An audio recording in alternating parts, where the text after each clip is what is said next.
The day goes on. Jamie, thank you. The head of the City Housing Authority expected to testify at a city council hearing this morning on the agency's recent lead paint scandal. Shola Olatoye has been under fire since last month after the Department of Investigation report that blasted the agency for its failure to conduct lead inspections for several years, and then falsely saying that it had. Well, many called for her firing. The mayor continues to stand by her.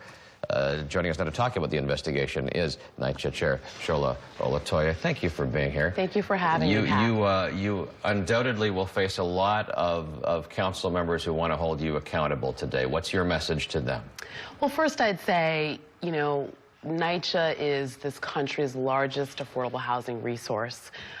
Second, I'd say New York has led the country in driving down the lead poisoning amongst children, really the group that science tells us to be most concerned about.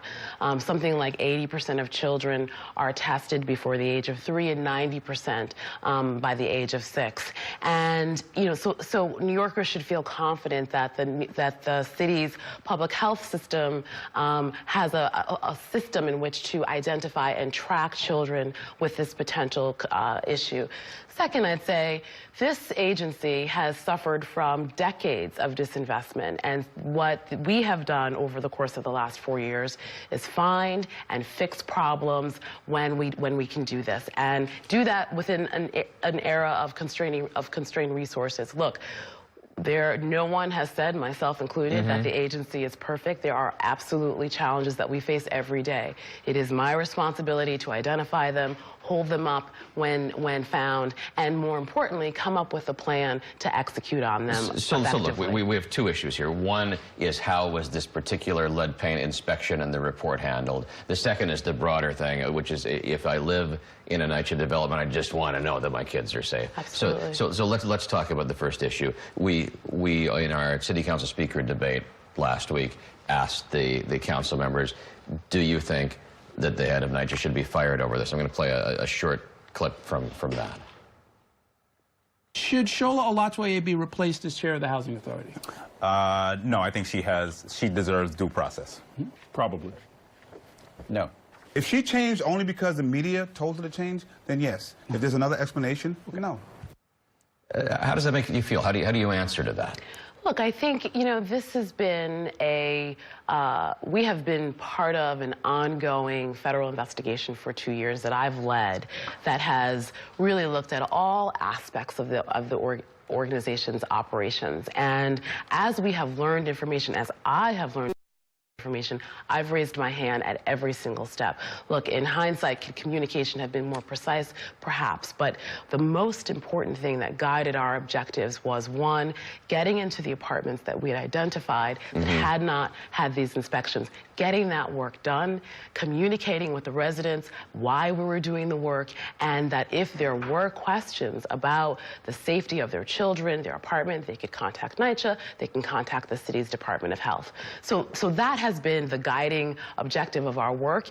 We will continue to find problems when an agency that has lost $3 billion of federal funding, we are a federally funded agency, when you are working in that environment in what is truly a turnaround effort, that's the work of an executive.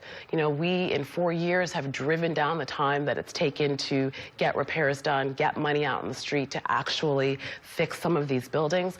That's the work that I'm focused on, and I'm happy to have the mayor and others support to do that. Well, and Mayor de Blasio was speaking to Errol Lewis last night on Road to City Hall, and I've got a clip of the mayor saying that he still has confidence in you. Here's Mayor de Blasio. I'm very dissatisfied with how some of this was handled. I also know a lot of that is because the original sin here, the original mistake, was made in 2012 in the previous administration, and those inspections for lead were stopped for no reason I can understand, and the team that came in at NYCHA didn't realize that they weren't happening the way they should have. We haven't got time here to rehash everything that the Bloomberg administration did, but let's look to 2018. What can you do better? Well, first of all, we're going to continue in our work to improve the quality of conditions in people's homes. 1 in 14 New Yorkers rely on us. 2, we will continue our inspection protocol to ensure that we're getting into apartments with children under the age of 6. 3, we will make sure our staff, as well as associated vendors, have the appropriate training. And the most important thing for the agency is to ensure that there is a clear line of compliance and accountability to ensure things like this don't happen again. But look, this is a turnaround effort, and we are going to find problems. And the job of an executive is, when that happens, to come up with a plan and execute upon them effectively. What's your regret in how all this has played out over the last couple of weeks? Look, I think, the hindsight is not always the master for any executive, but I think the most important thing for us, one, is, we came in with a laundry list of problems in 2014. Historic annual deficits, repair times that were off the charts, delayed programs, a Sandy program that was completely delayed.